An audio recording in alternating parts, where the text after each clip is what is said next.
A series of unthinkable events unfolded from a Chicago suburb all the way to Oklahoma, and now there's a new twist in the case. Plus, court documents reveal new allegations in the mystery behind a murder that has haunted an Indiana town for years. And it was a wild week at Hallis Hall that no one predicted. I'm Lexi Sutter, and this is The Rundown.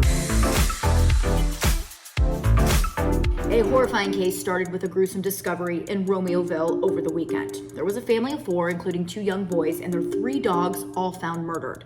Days later, police said 2 persons of interest in the case were located in Catoosa, Oklahoma.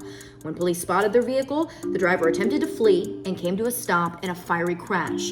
Officers heard 2 gunshot sounds and found a man and a woman from Streamwood shot in that car. Both died. The man, police say, was connected to the family, but no motive for the murders has been given. The woman was in a relationship with that man, but her role in this case remains unclear. In yet another frightening story, a murder case that has been met with few answers since it happened in 2017 in Northwest Indiana has now taken a new turn. Attorneys for the man accused of killing 2 young teens in Delphi alleged in new court documents that the murders were actually a sacrifice for a pagan ritual.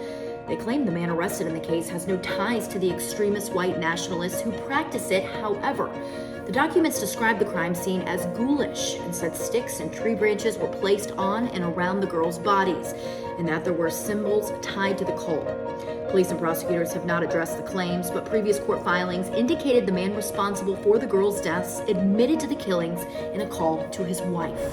So a lot went down at Hallis Hall this week, and we're going to do our best to break it all down for you. It all started with an unexpectedly candid press conference from Justin Fields. When asked about his struggles so far, here's what he said. Coaching, I think. But, at the end of the day, it makes it, they're doing their job when they're giving me, what to look at. Much of the comments were taken out of context and social media went wild. Meanwhile, the head coach said there was no update on where defensive coordinator Alan Williams has been.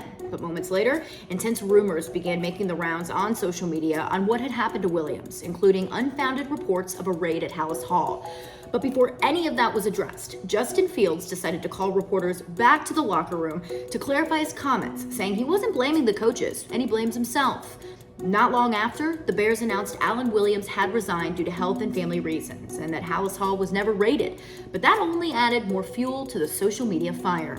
Then, the team let go of backup QB Nathan Peterman, only to re-sign him the next morning. Bears GM Ryan Poles held another press conference Thursday to reiterate the news on Williams.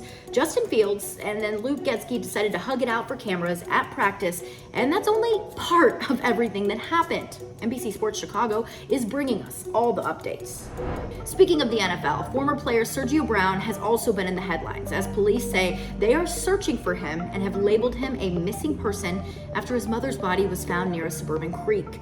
A strange video of someone appearing to be Brown surfaced on social media, but authorities say they're still working to authenticate that footage. The video shows the man calling headlines on his mother's death fake news, along with several bizarre claims as tropical music played in the background. Brown's 73-year-old mother was found dead near a creek outside her Maywood home over the weekend. And if that was not enough news for you this week, there are plenty of other headlines you may have missed. Chicago's own Spacca Napoli Pizzeria was named one of the best in the world in a new ranking. The Chicago Marathon unveiled its 2023 medal design with a little hidden message, if you can spot it. Old Orchard announced a number of new stores that will be opening up, and a popular staple is also coming back.